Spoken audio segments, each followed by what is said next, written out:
मेरे भगवान ने नंदी से, ए नंदी, श्रावण का महीना हो, शिव तत्व की प्राप्ति को करने के लिए अगर कोई संसार का मानव मुझे पुकारता है, भजता है, शिव कथा कहती, शिव जी कहते हैं नंदी से, उस जीव का कल्याण करने के लिए मैं स्वयं उसके द्वार तक पहुंच जाता हूं और उसका उद्धार कर देता हूं, उद्धार कर देता हूं। पर किसका चित्त लगे?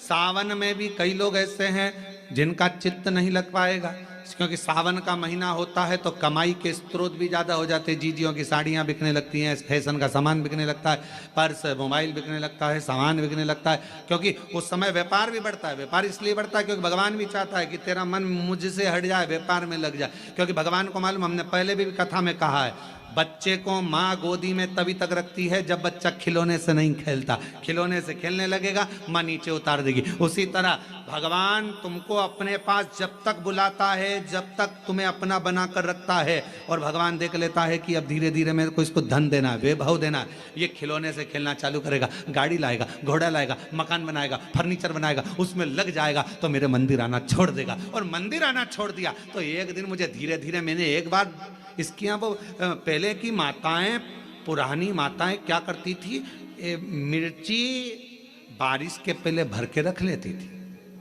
धनिया बारिश के पहले भर के रख लेती थी, हल्दी बारिश के पहले भर के रख लेती थी, अनाज बारिश के पहले भर के रख ले, क्योंकि 4 महीना खाएंगे, खत्म हो जाएगा, अगले महीने में फिर 4 महीने बाद ले आएंगे। उसी तरह भगवान तुम्हें एक बार का वैभव दे देता है, एक बार का धन दे देता है, एक बार की दौलत दे देता है, फिर लोग उसको भोगने लगते हैं, और भोगते भोगते आखिरी में एक दिन ऐसा आता है कि डब्बा खाली हो जाता है। डब्बा खाली होता है, फिर रोने बैठ जाता है, तकलीफ आई, फिर लोटा लेकर भागता है। शिव जी कहते हैं जो मेरे मंदिर में, मेरी कथा में, मेरे रस तत्व में हमेशा एक जैसा लगा रहता है, उसकी जिंदगी को भी मैं हमेशा उन्नति की ओर बढ़ाते बढ़ाते अग्रणता में लेकर चले जाता, फिर उसको डाउन नहीं करने देता, उसको नीचे नहीं आने देता।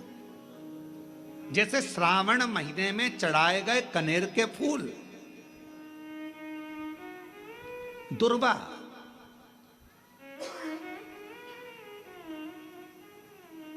और हम सबसे कहेंगे, मान लो यदि कोई विशेष कोर्ट का केस चल रहा हो, कोई कोर्ट में कोई बातें चल रही हो, अदालत आदि में कोई कार्रवाई चल रही हो, कोई फाइल प्रशासनिक अधिकारियों के पास फंस गई हो और कुछ ना कुछ उसमें अपने को लगता है कि तकलीफ का प्रसंग है, तो हम कहेंगे शिव की आराधना करो, सत्यता पर जियो,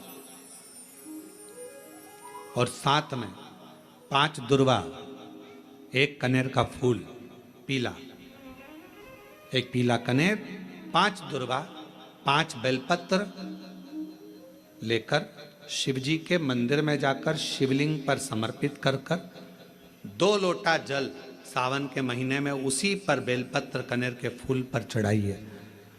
देवाधिदेव महादेव की कृपा होगी, ज़्यादा से ज़्यादा 6 महीना 7 महीना, इससे ज़्यादा निर्णय आप ही के पक्ष में आएगा और शिव की कृपा से।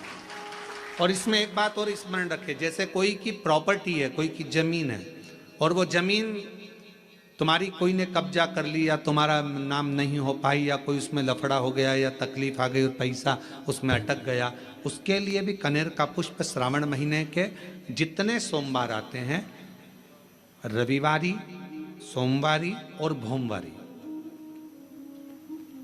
कौन कौन से बार हो गए? रविवार, सोमवार और मंगलवार, 3 बार। प्रथम दिवस में कनेर का 1 पुष्प लेना है, द्वितीय दिवस में कनेर के 5 पुष्प लेना है, और तृतीय दिवस में कनेर के 3 पुष्प लेना है।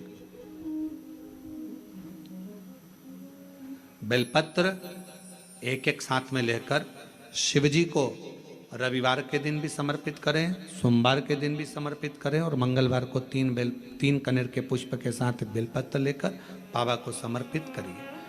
कितना भी अटकी हुई प्रॉपर्टी होगी, कह दिया उसने मैं तेरे नाम प्लाट नहीं कराऊंगा, और पैसा लेकर बैठ गया, या पैसा नहीं दे रहा है, या किसी भी रूप में वो अटका हुआ है, अगर सावन के 4 सोमवार पढ़ें या 5 सोमवार पढ़ें, आपने ये प्रत्येक सावन के सोमवार के पहले फिर से बोलो कौन सा वार? रविवार, सोमवार और मंगलवार। ये 3 बार का क्रम अगर प्रत्येक सोमवार के पहले और बाद में कर लिया तो आपको उसे प्रॉपर्टी उस व्यक्ति को तुम्हें देना ही पड़ेगी, छोड़ना ही पड़ेगी। उसको खुद अपने आप में बेचैनी होने लगेगी, मुझे बुलाएगा, आपको जाना नहीं पड़ेगा, खुद बस फोन लगाया आपने, भैया हमारा करा दो, हमारा करा दो। 2 बार 3 बार अगर बोला, चौथी बार वो खुद बुलाएगा, बेचैनी बढ़ेगी।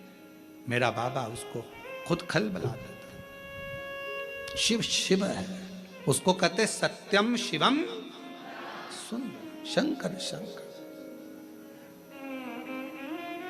और नित्य कृपा करने वाला, नित्य कृपा। और सावन का महीना 1 लोटा नहीं, कितना? 2 लोटा जल चढ़ा रहे हो सब लोग, बहुत जोरदार। तुम्हारे लोटे का ही तो असर है, जो कोरबा में इतना पानी गिर गया, ये तुम्हारी लोटे का असर है। और अब पूरा पूरा विश्व देख रहा है कि कोरबा वालों ने इतना पानी चढ़ाया कि पूरे ग्राउंड में पानी भरा गया, तो कथा को ऑनलाइन करना पड़ रहा है। ये कोरबा में 2 लोटे जल कर, 2 लोटे जल कर। शिव कृपा।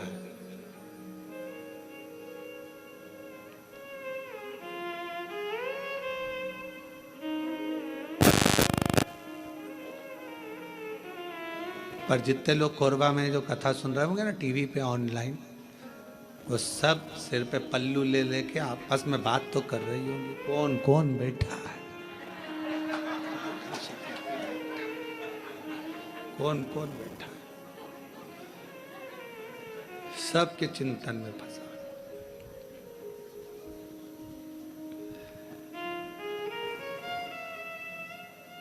कल हम जब सीहोर से आ रहे थे तो बहुत सारे यहाँ के बहुत सारे मिनिस्टर आदि के भी बहुत सारे गुरु पूर्णिमा पे फोन उत्सव आदि का मालूम पड़े, और तुम ही आ जाओ तो मालूम पड़े व्यवस्था और गड़बड़ा जाए। कहा मत, भजन करो, प्रणाम, शिव तत्व को धारण करो जितना कर सक। और तेरी कृपा का क्या है भरोसा, कब किस पर हो जाए, जरा से हम पर कर दो, जरा से हम पर कर दो। तेरी कृपा का क्या है भरोसा, कब किस पर हो जाए, जरा से हम पर कर दो। तेरी कृपा का क्या है भरोसा, कब किस पर हो जाए, जरा से हम पर कर दो। तो शिव पुराण कह रही है, शिलाद मुनि ने तप करा, तप कर कर भगवान शिव को पाना चाहा, पर शंकर भगवान अपने असली स्वरूप में नहीं गए, रूप बदल कर गए। और परीक्षा लेने के लिए मेरा शंकर आता है।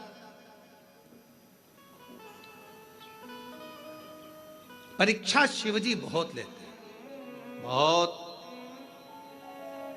शर्मा जी ध्यान रखना, शिवजी परीक्षा बहुत लेते हैं, और इतनी परीक्षा लेते हैं कि व्यक्ति को अंदर से झंझोड़ देते हैं, अंदर से।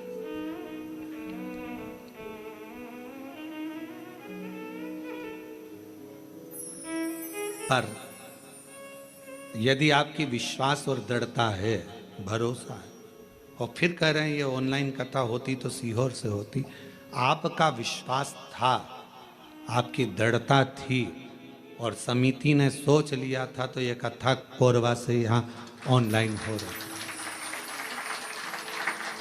रही। और सारे कोरबा वासियों से निवेदन है कि अपने घर में रहकर इस कथा को इस भाव से सुनो। टीवी चालू कर कर, टीवी की आवाज वॉल्यूम को तेज कर कर, दुकानों पर मोबाइल रखकर एक एक कोरबा वासियों को ये कथा ऐसी सुनना चाहिए कि हम पंडाल में बैठकर कथा सुन रहे हैं, और अपने घर पर, घर को पंडाल बनाकर शिव तत्व को सावन के महीने में इस पवित्र कथा का लाभ ले रहे हैं। ये भाव से श्रवण,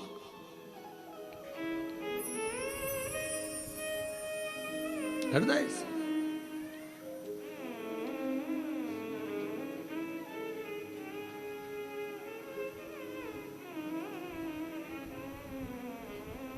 शिव पुराण कह रही है, भगवान शंकर की पवित्र कथा कह रही है, शिव तत्व कह रहा। शिव महापुराण की कथा कहती है, भगवान शंकर का चरित्र कहता है। शिलाद मुनि ने विचार करा कि मैं भगवान से पुत्र मांग रहा हूं, संतान मांग रहा हूं, पर बाबा तो आते ही नहीं। आए मेरे भोलेनाथ, कभी बच्चे का रूप लेकर आ गए, कभी वृद्ध का रूप लेकर आ गए। शिलाद मुनि की पूर्ण परीक्षा ली, पूर्ण परीक्षा।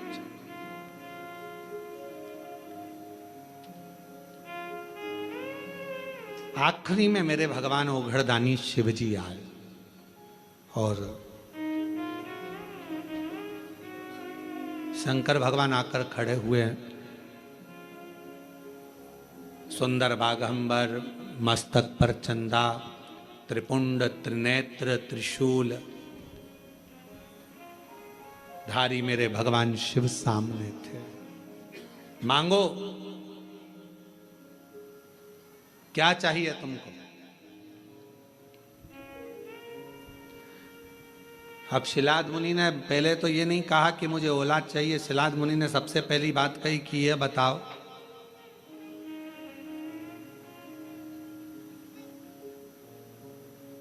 मुझे पुकारते पुकारते इतना समय हो गया, आप अब आ रहे हो? और ये आपका भी प्रश्न है। जल चढ़ाते चढ़ाते वो कहते ना,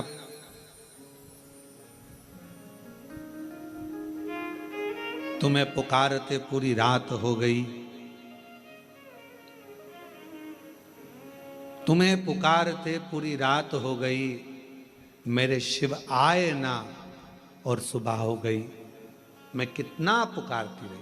आप में से कई लोग ऐसे होंगे जो भगवान शिव के मंदिर में जल चढ़ाते हैं, पशुपति व्रत करते हैं, सोमवार का व्रत करते हैं, प्रदोष करते हैं, शिवरात्रि करते हैं, पार्थिव लिंग का निर्माण भी करते हैं, आराधना भी करते हैं। उसके बाद भी भगवान शंकर नहीं सुन रहा, तो उसके लिए ये उत्तर मेरे भगवान शंकर शिलाद मुनि के सम्मुख में प्रश्न का उत्तर दे रहे।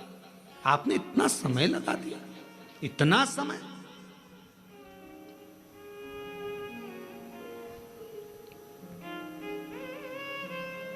कितने साल पहले ली थी कथा? 2 साल पहले कथा ली थी।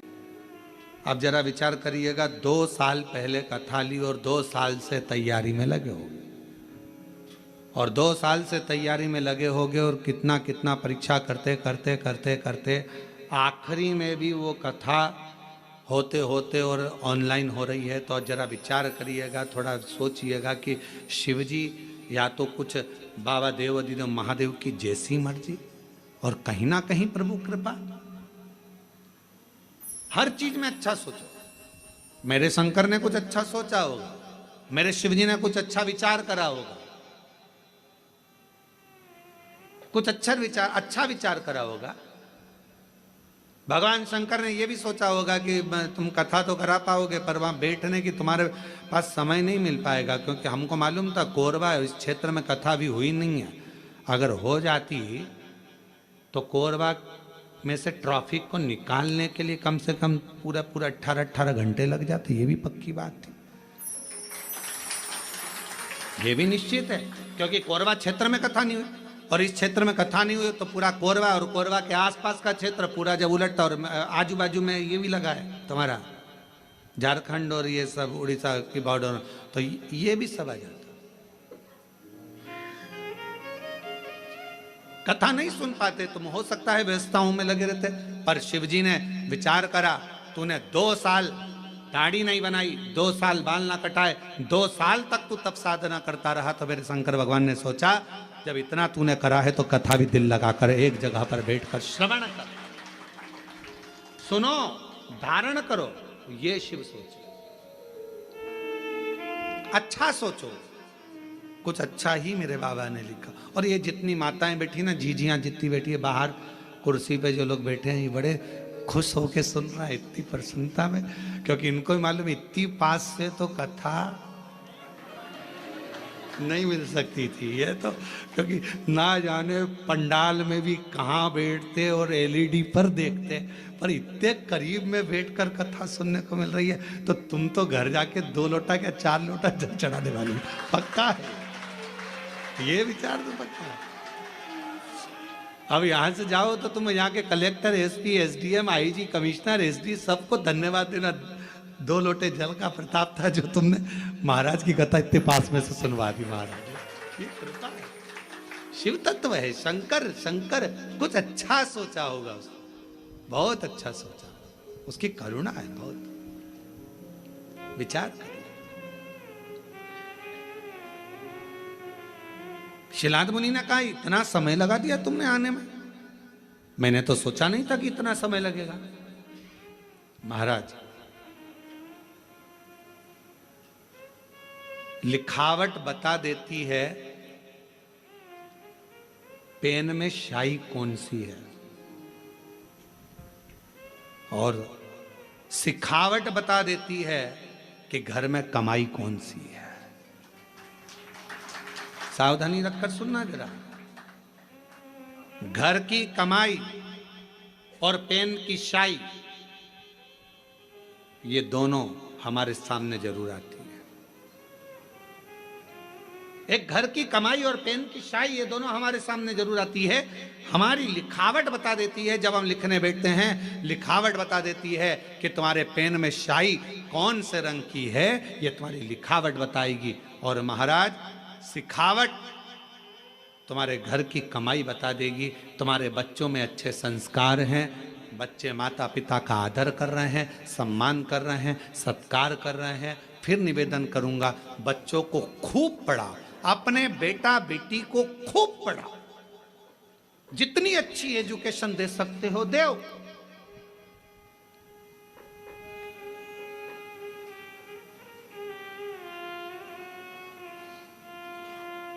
खूब पढ़ाओ, पर बच्चों को पढ़ाने के साथ में संस्कारों में भी ढालो। ज्यादा पढ़ने के बाद बच्चे आपको खुद, जिन बच्चों को आपने पढ़ाया अगर उनमें संस्कार नहीं होंगे तो वो बच्चे धीरे धीरे आपको बेवकूफ समझने लगेंगे। मम्मी तुम्हें अकल नहीं है, तुम चुप रहो। पापा अपने ऑफिस में ये बात बताना, हमको मत बताओ। हमने कई लोगों को देखा है, बड़े बड़े पद अधिकारियों को देखा है, जिनकी सत्ता पूरे ऑफिस में चलती है पर घर में औलाद से हार जाते हैं, घर में औलाद से हार जाते हैं। हमने बड़े बड़े, हमारा तो सब दूर जाना है, सब दूर से मिलना है, सबसे मिलना होता है, सबके पास जाना होता है। बड़े बड़े अधिकारी बहुत ऊंची पोस्ट पर हैं, बहुत ऊंचे पद पर हैं, जिनकी धाक सब दूर चलती है, पर रिटायरमेंट होने के बाद वो बाप भी आंख में से आंसू बहाकर कहता है कि मैंने बच्चों को पढ़ाया, खूब ऊंचे पद पर पहुंचाया, खूब एजुकेशन में पैसा लगाया, पर मेरे बच्चों को मैं संस्कार देना भूल गया।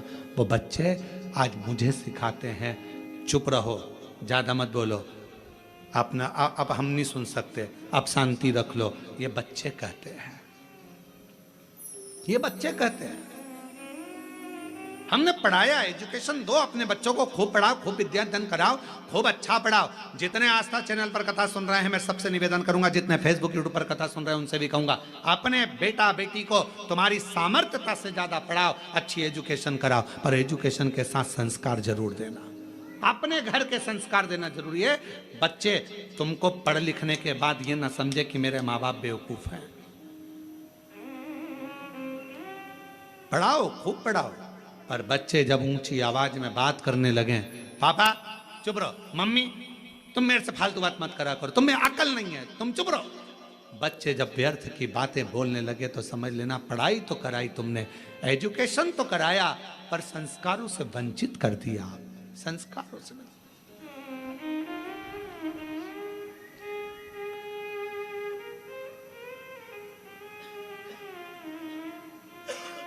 इसीलिए ये व्यासपीठ हमेशा कहती आई है और आज फिर कहती है, अपने बच्चों की पढ़ाई में तुम जो खर्च कर रहे हो ऐसा ही खर्चा एक अपने आस पास मोहल्ले में, कॉलोनी में, सोसाइटी में, समाज में, अपने रिश्तेदारों में, नातेदारों में, या अपने आसपास में कोई भी समाज का व्यक्ति हो और उसके बच्चे को अगर पढ़ने का शौक हो, विद्या अध्ययन का शौक हो, वो पढ़ना चाहता हो, तो निवेदन है उसकी एजुकेशन का खर्चा आप उठाओ।